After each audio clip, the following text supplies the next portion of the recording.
Geçen videomuzda biz internet texnologiyasının işleyişini öğrendik. Gelin indi bu texnologiyanın tarixine göz aylayalım. 1910 yılda alimler ullakan informasiya ambarını döretmeyi teklif ettiler.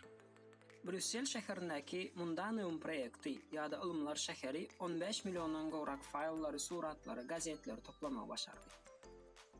Şeyli projekt ilkinci informasiya gözlek sistemasının döremeyine sebep oldu. İslendik adam poçta bilen ya da telegrafın kömeği bilen özüne gerek informasiyanı bu projekttan sonra bilyardı.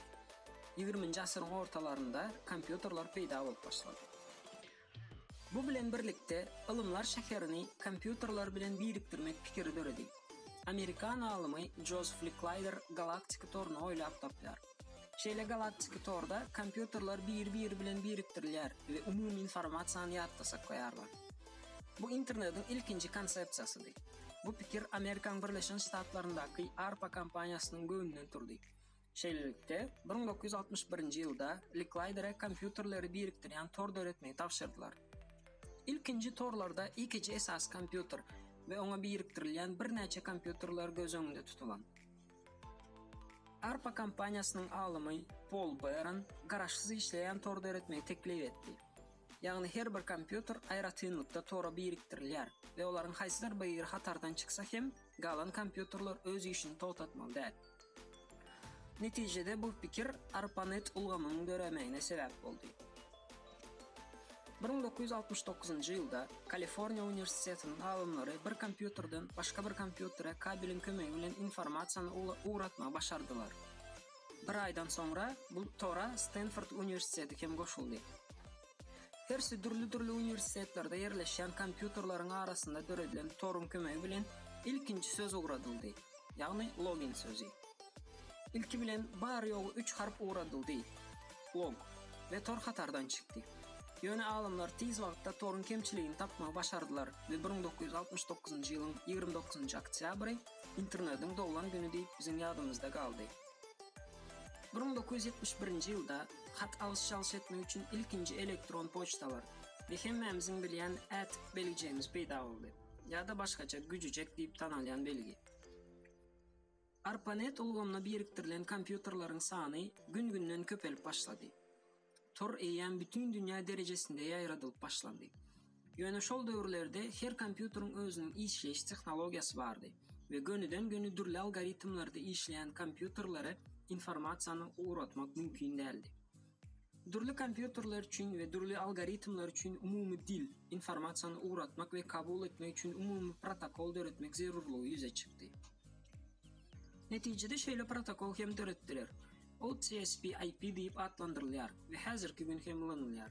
TCP texnologiyası informasiyanı bölüklere bölüyor. IP texnologiyası olsa informasiyanı IP salgısı boyunca uğratıyor ve kabul ediyor. Təzə umumi dil 1983 yılda olanıp başladı. Bu dilde gürleşen ehli serverlere umumlukta internet deyip ad koydular. 1984 yılda bu tor eğem has ul derece etti ve onun düzümündeki kompüterleri dolandırmak öğren kıyınlaştı. Şeylelikte her bir ulgam için ayrıtın domenler döredildi. Şu yılın devamında Amerika'nın Birleşen Ştatlarında yukarı kucaylarını biriktiren NFC-net ulgam döredildi. Bir neçe vaattan son bu tora islendik kompüteri biriktirmek mümkünçiliğini hem koştular.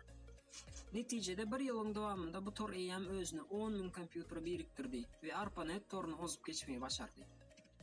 1988 yıldan başlap internette eğem real chat ulgamları işlep başladı.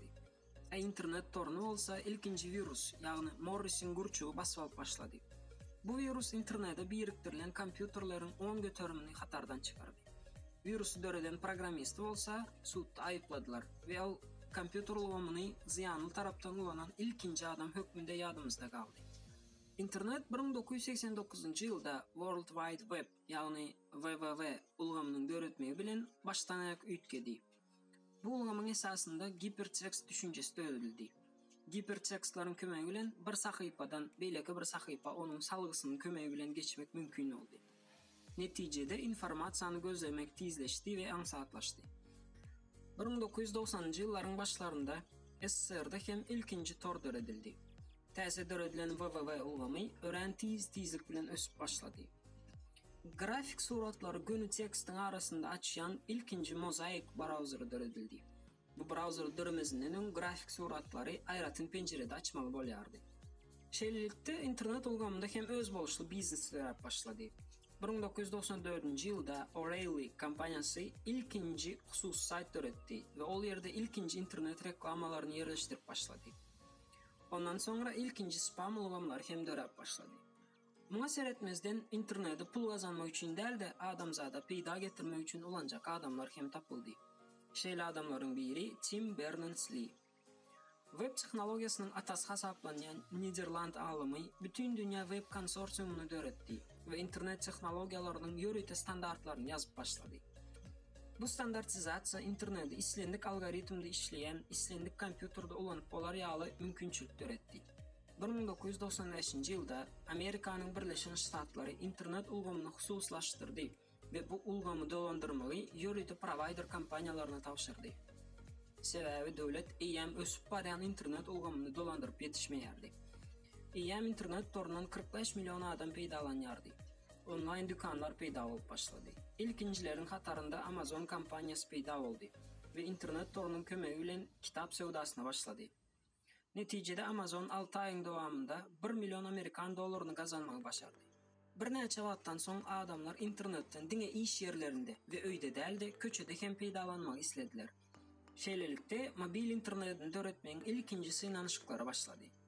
1998-nji ýylda Sergey Brin we Larry Page häzirki wagtda gözlük sözüniň sinonimine öwrilen Google döretdiler. 21-nji asyryň öňü sırasynda internet ýene-de bir gezek özgerdi. WAP ve GPRS ulgamlary döredi ve mobil telefonlar hakyky internet ulgamyna biriktirildi. Internetin bahasy arzanlap başlady ve mobil telefonlar üçin ýörüte saytlar döredilip başlady. Niderland alymlary bolsa ilkinji Wi-Fi döretmeyi başardylar. 2000-nji ýyldan başlap internet has hem uly adamlar bilen öňe gidip başlady. Dünýädäki ähli sowdanyň 50 götermi internetin kömegi bilen amala aşyrylýardy. Adamlar elektron poçtalardan her gün peýdalanyp başladylar. 3G ulgamynyň döremegi Uber atly kompaniýalaryň döremegine sebäp boldy. İlkinji bulut ýatlar we messengerler dörep başlady.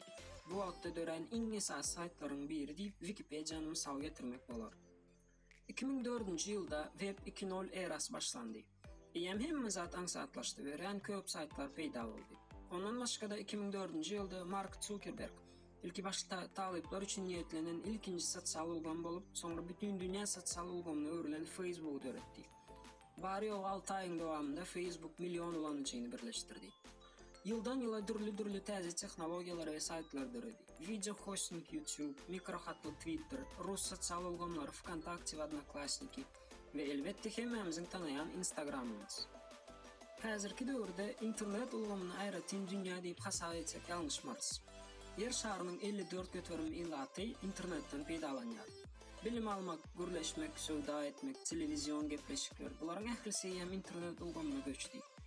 Adamlar internet ulgamynda ýaşap başladylar. Siz internetden nähili peýdalanýarsyňyz?